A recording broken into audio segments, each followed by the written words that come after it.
So I'm going to be talking to you about soda. I don't say pop. I've lived in Minnesota for almost 6 years, but I refuse. So forgive me. I'm going to be talking about soda. You may think of it as sugary beverages. You may think of it as sugar-sweetened beverages, or SSB in the public health community, or sugary drinks.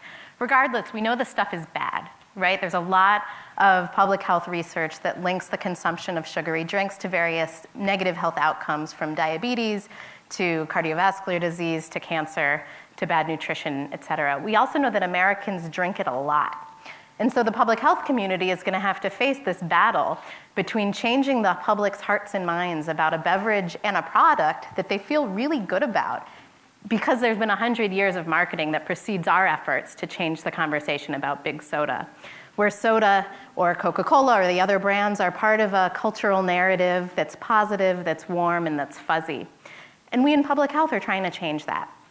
And so there's advocacy groups like the Center for the Science and the Public Interest, commentators like Marion Nessel, and others who are trying to change this conversation and make big soda the next big tobacco, or the villain, the public health enemy. And this is an advocacy tactic that we're seeing more and more of. And what I've been doing in some of my research is thinking about what are the implications of that? How does the public currently think about big soda, and how might they think about it in the future? And what we found is that this might be kind of challenging to turn big soda into the villain. Because at this point, or at least when we did our research in 2012, more than 4 times as many people believed big tobacco to be unfavorable, compared to big soda. So in our study, we found that 10% of people viewed soda companies as unfavorable, but 50% viewed cigarette companies as unfavorable. So that comparison in the public minds between big soda and big tobacco isn't quite there. But we do know that there's a lot of effort and a lot of policy action to change the public conversation around big soda and introduce policies that can do that, can help change consumption. Things like taxes, marketing restrictions. The sort of new policy of the day is a sugar-sweetened warning label. But public support is pretty variable on these, and for some policies it's downright low, particularly the sugar-sweetened beverage tax. But what we found is that people's attitudes about big soda is one of the strongest predictors of support for policy.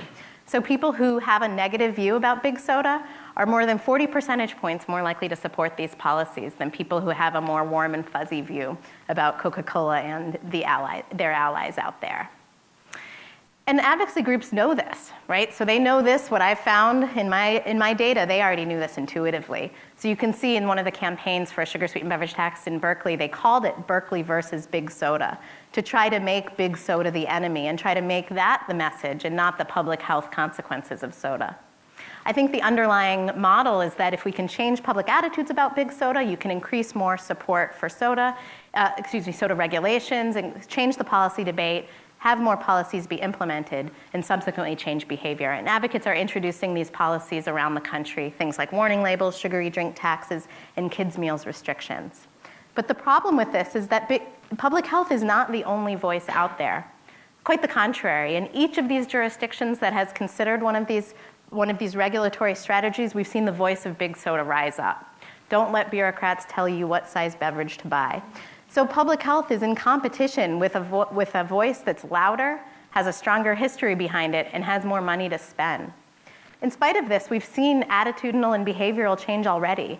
People are drinking less soda. And why is this? We haven't successfully adopted a sugar-sweetened beverage tax except in Berkeley, California. We haven't implemented new policies. So what I think is going on is that it's the communication that matters. It's the policy fight. It's having that debate, regardless of the political success. It's about a signal. It's about government setting a signal, a local city council, a county saying that sugary drinks can be harmful and that the government wants to do something about it.